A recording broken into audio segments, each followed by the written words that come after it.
And then I'm a little messy, but that's okay. Again, I teach in Title I schools too, so Yeah. it's a little bit messy. Title I is supposed to mean more funding, but it doesn't never seems to. It never. Hi, everybody. This is your friendly neighborhood Democratic candidate for Maricopa County School Superintendent, Jeanne Casteen. And you all might notice that today I have a different background because I had a last minute scheduling change. Burdetta Hodge is one of the hardest working board members I've ever met in my life. And she's actually facilitating a discussion on the Arizona School Board Association page today to talk about SROs. So, you know, hopefully we'll have Burdetta on another time. And thankfully, we have an amazing write-in county supervisor candidate, Suzanne Story, who was willing to, at the very last minute, join us today.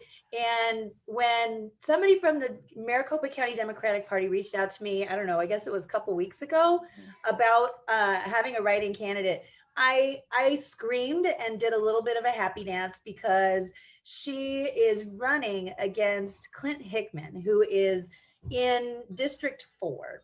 And if anybody's been paying attention over the last many years here in Maricopa County, Clint Hickman is, first of all, you know, they all get to, like, you know, draw their own boundaries. And also he owns Hickman's Eggs, and he uses prison labor for pennies an hour for people, human beings, real life human beings, to harvest his eggs and take care of his chickens. And he does it unapologetically. So when I heard the news that Suzanne, a fellow high school English teacher, was running for this office on the West Side, I was incredibly happy. So welcome, Suzanne. How are you? How's everything going? It's going great so far. Thank you. That was a very nice introduction. Well, and I, you know, normally I get to say, okay, this is when I met Suzanne. And Suzanne and I have only ever met on the phone before, because that's the COVID era. Yeah. Yeah. When I found out about her candidacy, I wanted to reach out and find out how I could help her. And so I think actually that it was really serendipitous, you know, because Burdetta and I, we can talk anytime. But Suzanne is doing something really unprecedented in Maricopa County, and that is she is going forward with a write-in campaign. So many of you on the West Side, and I'm going to let Suzanne talk in just a minute, I promise. We're both English teachers, so we can talk all day. But I'm going to let Suzanne tell you about where the boundaries are and how you can help get her on the ballot for the general election. But first, Suzanne, introduce yourself. Give us a little background. Who is Suzanne Story? Well, you know, where do I begin? I'm an Arizona native, and my parents were both born here, or sorry, they moved here as very small children. I remember when Cactus Road was as far north as civilization extended.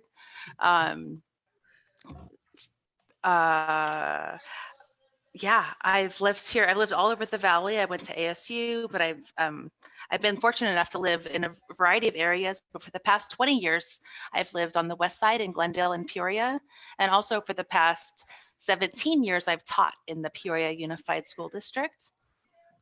And so I'm a District 4 person for quite a long time, and a native Arizonan, and I care a lot about our communities and maintaining the character of our communities. So, okay, so when I think I may have asked you this too when I talked to you on the phone that one time, when we were just kind of sharing our stories.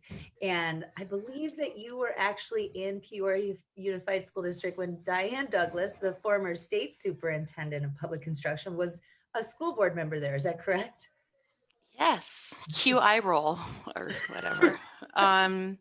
Yes, she was. I was teaching in the district when she was on the board. She was always a very anti-teacher member of the board. Not a very popular figure among many of us. And when she somehow ascended to being state superintendent, it felt like bizarro world, to be honest. She really had no credentials. It was just that she had the right letter next to her name. That's because her resume basically said that she taught stained glass art for a while, and that was it. and that Yeah. she was basically against educators, which isn't a good place to start when you're trying to form a, a nice unified group of cooperative improvement. Yeah, well, she'd probably love being superintendent now because she'd get to do, she'd get to deny science, since she's really like, It's all the rage now. Yeah, right you're right right. now, GOP. All the So, kids are doing it. right. So tell us a little bit about, so you said you went to ASU. Did you major in education? Thank you. No, I didn't. I wanted to be a psychologist. And so I majored in psychology. I did all of the things I needed to do to get my letters of recommendation to go to graduate school in psychology. But when it came time around graduation, I started to get a little fearful that it was a profession where you had all of the responsibility, but none of the control. And also a profession where people you're around all the time are troubled. And sometimes the people you're around all the time become your world. And so instead, I decided to start teaching middle school. Total change from people with troubles or having all the responsibility and none of the control. I jumped right into the fire. And in fact, my very first day teaching was September 11th, 2001. Wow. At that time, we called it a teacher shortage, an emergency situation. And I had graduated from college, but I decided I wanted to take at least a year before I went to graduate school to just make sure that was the choice I wanted to make. And so because we were in a teacher shortage, I could get a certificate because I had a college degree, and you had 2 years to get your education credits done. Now that is just called standard operating procedure. Yeah. But at the time, it was like an emergency thing. Now we just accepted that Arizona's not willing to do more to recruit teachers. And that's why I ended up in September being a brand new teacher. But what I can say about that day, for as jarring and frightening and everything as it was, I didn't even know where the front office was. I was supposed to have some help. And everyone was like, we're going home to be with our kids. However, I knew I was somewhere I could make a difference. And that day, maybe even especially, I felt meaningful, and I felt like these kids need caring people to be in their lives. And that's why I've stuck with it for 20 years. Wow. So I knew you were a high school teacher, but I didn't realize that you got your start in middle school. So My first 3 years, yeah. Did you do that too? Well, so I started in middle school and then I went to high school. I got into policy research and then I ended up back in middle school and then I ended up back in high school. And I love them both, but I will say that middle schoolers require an awful lot of attention and energy. And while I really love that age of middle school, I think they're just so lovable and awkward and sometimes a little bit stinky, but like I love that, Yeah. But all that said, sometimes, their little lizard brains, how they make really bad decisions like that. Yeah. It wears on you after a while. And again, being in Arizona, where the last place where I worked in a middle school, I mean, I had over 40 kids in the majority of my classes. I was really burnt out, to be honest. It was beyond compassion fatigue, which as a Title I teacher, we often struggle with. It was downright burnout. And I knew that I needed to do better for my kids. And I knew that I needed to rush into action and take it to the next level. And so that's basically why I made I have a former student here who's saying, I hope I wasn't stinky to you. No, sweetheart. But it happens. It does happen. It's very funny. Well, in junior high, a lot of us maybe had a stinky day. Sure. That's when we're all learning about such things. And that's what makes junior high kids lovable. Totally. Is they're going through it. Junior high is a really tough time. And so just about everything is forgivable because it's a hard time of life just to persevere through, let alone all of the learning that's supposed to go on. Oh yeah. And I feel like I had a pretty solid upbringing with both parents still at home and older sisters and, a neighborhood that loved and supported me. So, I mean, I was living the good life, but in the places where I've taught, not all my kids necessarily had that that solid foundation. Right. Things weren't always as predictable. So let's switch gears. First of all, I always support teachers. Hashtag trust teachers. We all need to get more teachers into elected office because we're the ones Absolutely. on the front line. So tell me, what made you decide to take on this crazy this write-in campaign? What happened to cause you to decide to run for this office? It's an interesting question, and I don't know if my answer is going to be as satisfying as I wish it were, because to me it feels incredibly meaningful. But I became a teacher kind of as a matter of circumstance. I wasn't positive it was the right thing, but I thought this feels like something, it feels like something I should do. I didn't really have a good reason. I'd been planning to go to graduate school for psychology, and I really put all my eggs in that basket. But then I just had kind of a shift of mind, and it was the best decision I ever made. So when this opportunity came around to run, and I really feel like it kind of came to me. I don't know what I mean by that, whether it's probably just luck, circumstance, but for whatever reason, I had replied to a couple moveon.org text messages when they say, would you ever run for office? And I'm like, yeah, maybe. You know, over like the past year, I've given probably, I don't know, several, 5 or 6. Yeah, maybe we need to know more. Yeah. Because it's true, I've always been very political. I'm always very opinionated. I follow everything that's going on. I care a lot about the people that we have governing us and the decisions that they make. But I've always just been so dedicated to, like, I'm a teacher. I kind of put myself into that box. Yeah. And then about a month ago, when I replied to an email that I got, a text that I got that said something like, have you considered running for office? And I said, yes, maybe. It quickly turned into, well, put your money where your mouth is. We're going to have a Zoom meeting with the county the county Dems.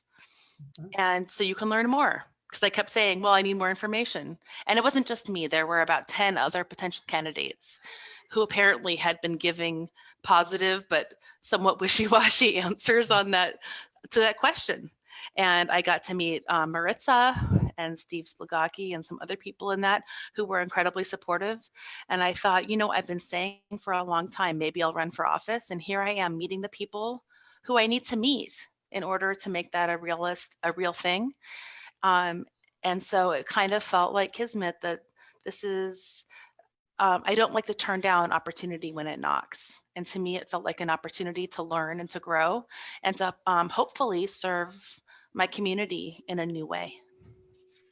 Well, it's kind of nice to hear too, that move on texts that come at me, you know, 5 times a day, that they actually are doing something. He did something with me. Yeah. That's good. All right, I won't ignore him anymore, or I won't unsubscribe. I'm the one person that's going to make them keep texting you, I guess. Right, but it did turn into something. And again, I feel like too often we ignore opportunity, and this felt like an opportunity that I needed to seize, because I didn't know when it would happen again. And I'm so glad that I did. It's been a really positive experience so far.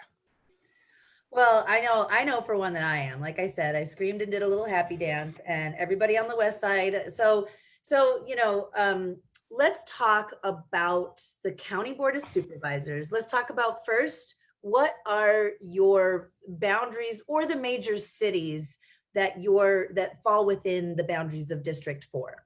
Okay, so District 4, in a very rough sense, is west of 43rd Avenue. Much of Peoria, much of Glendale, not all.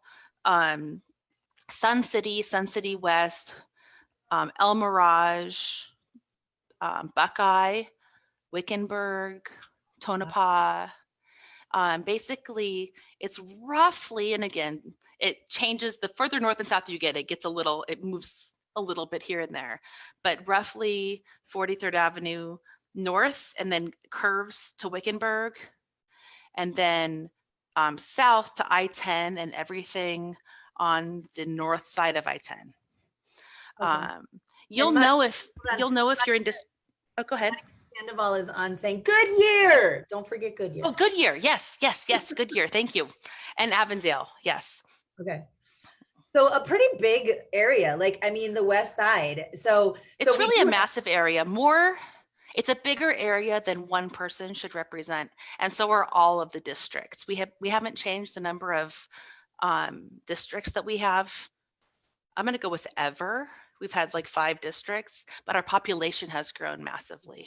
Exploded, right? I mean, Yeah. you talked about Cactus being the furthest north. When I first moved here, it was back in 1991, and I moved in with my sister and her brother.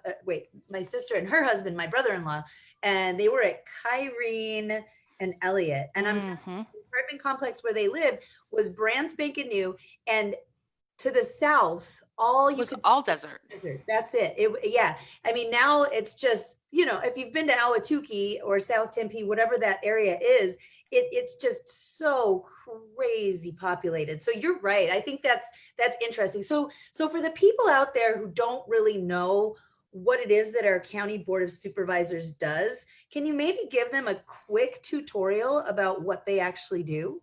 Yeah, I think that's one of the most important things that my candidacy can do, apart from hopefully get me elected, is make people aware of the Board of Supervisors, because it is so critical to everything that happens in our county. The Board of Supervisors is essentially the top tier of county government. We don't have a mayor of our county. Instead, we have a 5-person board. And those 5 people together, well, basically 3 of the 5, whoever has the majority, generally speaking, determines what happens with the entire county budget, which is $2.5 billion with a B dollars. They appoint the leads and oversee all 60 plus county departments. And they set the tone and the policies for the entire county. It's a massive responsibility with immense power for good. Also immense power for otherwise. Maybe. For negligence, Yeah. perhaps, or just neglect. But the board is very, very important. And often, honestly, before I heard about running for it, I was only vaguely aware of what they did, and I had to do a ton of education for myself and talk to people who had been on the board and do a lot of research to find out about it, because I think our county in general isn't that good at educating the public about the services and the offices in the county. And that's one of the reasons why I'm running, is I think the transparency of county government needs to be a lot greater. Oh my gosh, yeah. The fact that they control such a large budget. I don't know if you mentioned it, but a few weeks ago I had some of the other county supervisor candidates on, and they told me that they also get to write or draw their own boundaries, which to me seems like a huge conflict of interest. Massive. It's That's okay. why there's 1 district where a Democrat can't lose and 4 where a Democrat can't win. Yep. Or I don't want to say can't, because I'm running in one of those, but it's not by accident. It's by design. And that's one of the things that if we were to get a majority, the very first things that we would do would be to write conflict of interest rules, and also come up with an objective way for our county, for our district lines to be drawn, not by us, but by some third party. Yeah, and that just makes sense. As a school board member now for the past 8 years, we go through extensive onboarding when it comes to joining a school board, and it's things like open meeting law and how good boardsmanship, and what does that look like, and how is board elected membership differ from say your state legislature or somewhere else. And we are constantly putting that microscope up to ourselves and really holding the mirror up to say, if there's any semblance, any suspicion of conflict of interest, we will recuse ourselves from a vote, otherwise face consequences. And it just boggles my mind that when it comes to an organization and a government agency that has that much sway, that they don't have those same kind of conflict of interest provisions, it just makes me crazy. I think it's because on the school board, you face your constituents at your meetings. As teachers, we face our constituents, our students, and we have to explain what we're doing and why, what the rationale is and what there is to gain from it, and the hows and everything about what's happening. And I think a lot of that transparency, like you're talking about with school boards, must come to the Board of Supervisors, because that's the only way that they'll be held accountable for the decisions that they make. And again, that's why I think it's by design that right now nobody knows what they are. It's easier to not have anybody ask you questions about anything, but it's not what's right.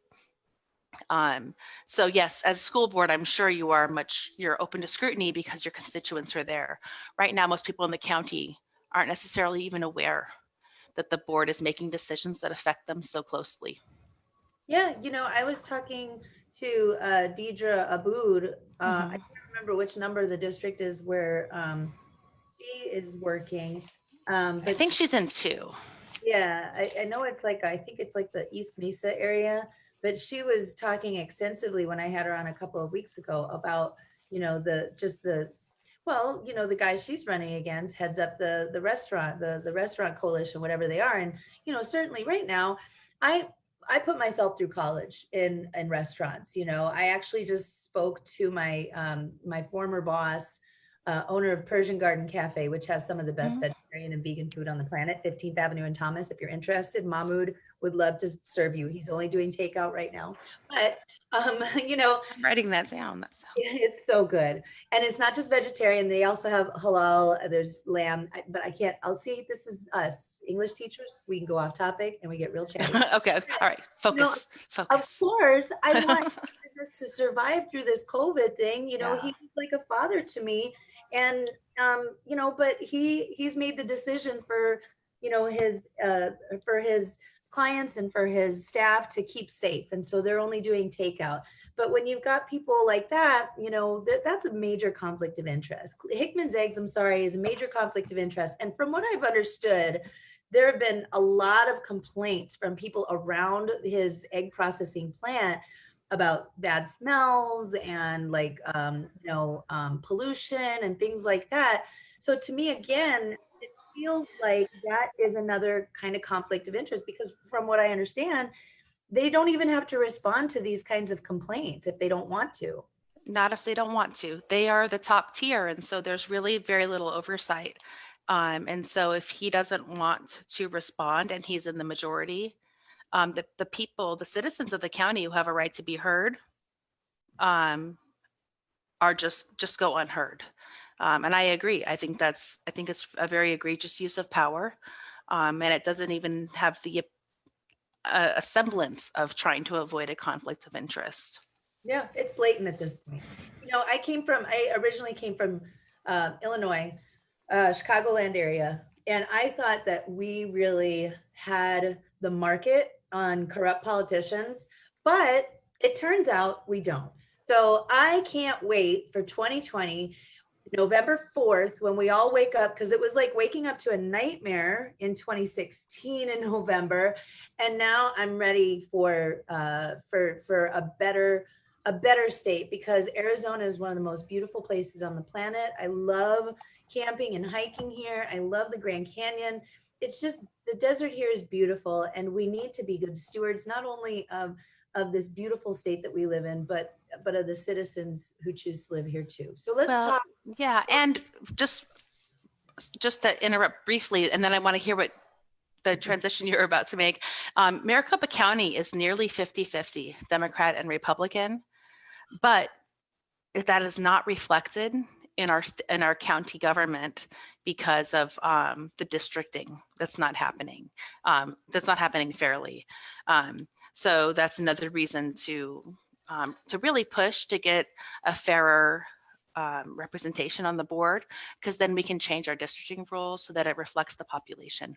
Yeah, and we're all, nobody's trying to, let's have competitive races for sure. Yes, right? They should be competitive. Right, but that's exactly it. When you're gerrymandering these districts, to let yourselves win, or, you know, or you're suppressing the votes, or we have a legislature who likes to sometimes create laws that make it harder for people to be able to exercise that right to vote.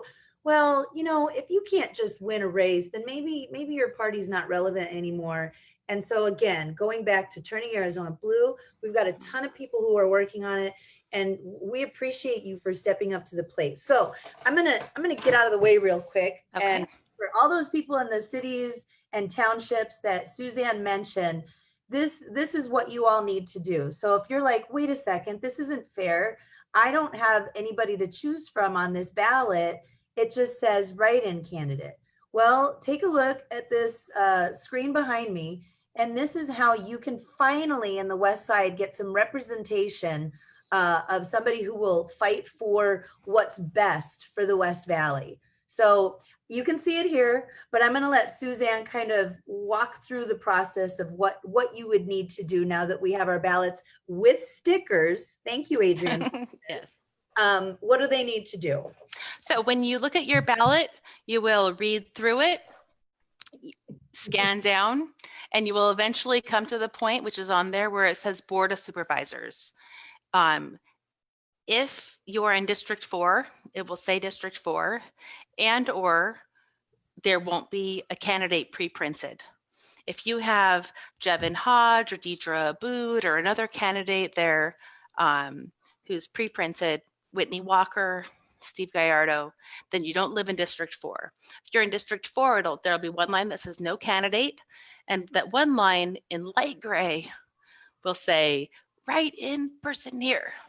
And that's where you will print my first and last name, Suzanne Story just like the book, and fill in the bubble next to it. That isn't necessarily voting for, actually, it's not voting for me. It's voting to have choice on the November ballot. If I get 795 people to write my name there, then there will be a choice on the November ballot. There will be Clint Hickman and my name. If I don't get enough people to write me in, then Clint Hickman is just a walk. He's a cakewalk. He can just waltz right in, as he has for the last 2 elections. He has never had a challenger before. And so he wasn't even planning on running a campaign. He was just assuming that he'd be the only person on the ballot. So it's very important to me, and I hope to you, to demonstrate that there should be a competitive race. There should at least be a choice. Absolutely. And so I did on this Facebook Live event, under the description, I put your link. Remind me again, what is your website? Because I know you just got it like up and running within the last couple of weeks. It's Suzanne Story 4, the number 4, supervisor.com. Okay, Suzanne Story 4, the number 4, supervisor.com. Or if you just Google my name with supervisor or something like that, should be one of the top hits. Okay.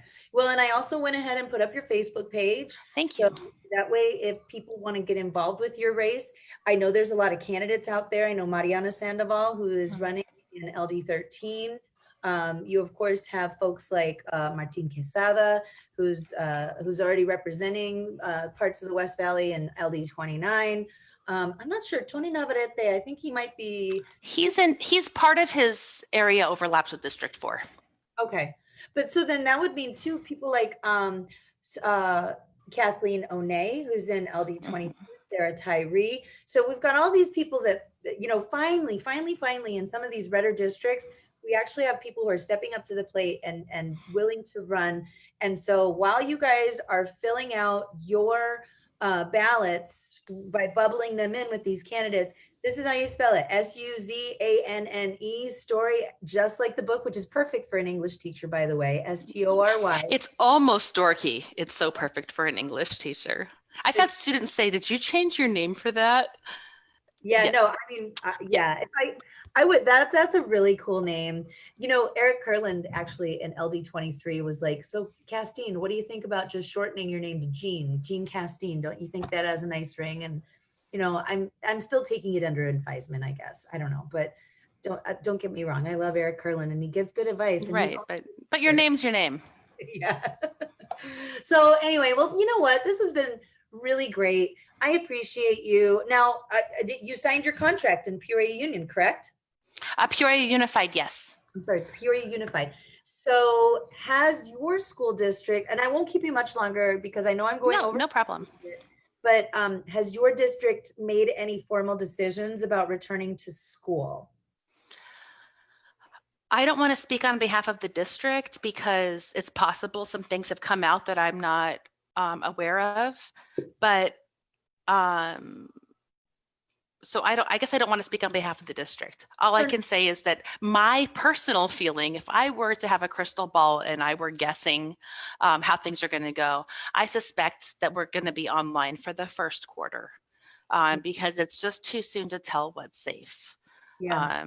And then take it as it goes. However, what all they've said so far, to my knowledge, is that we're online until the 17th, and then we'll see. I personally just don't see things changing sooner than that because kids and teachers, we're all too valuable. We're too important. We're people.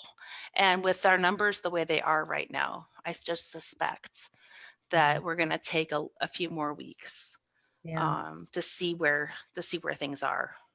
Yeah, I've said it before and I'll say it again.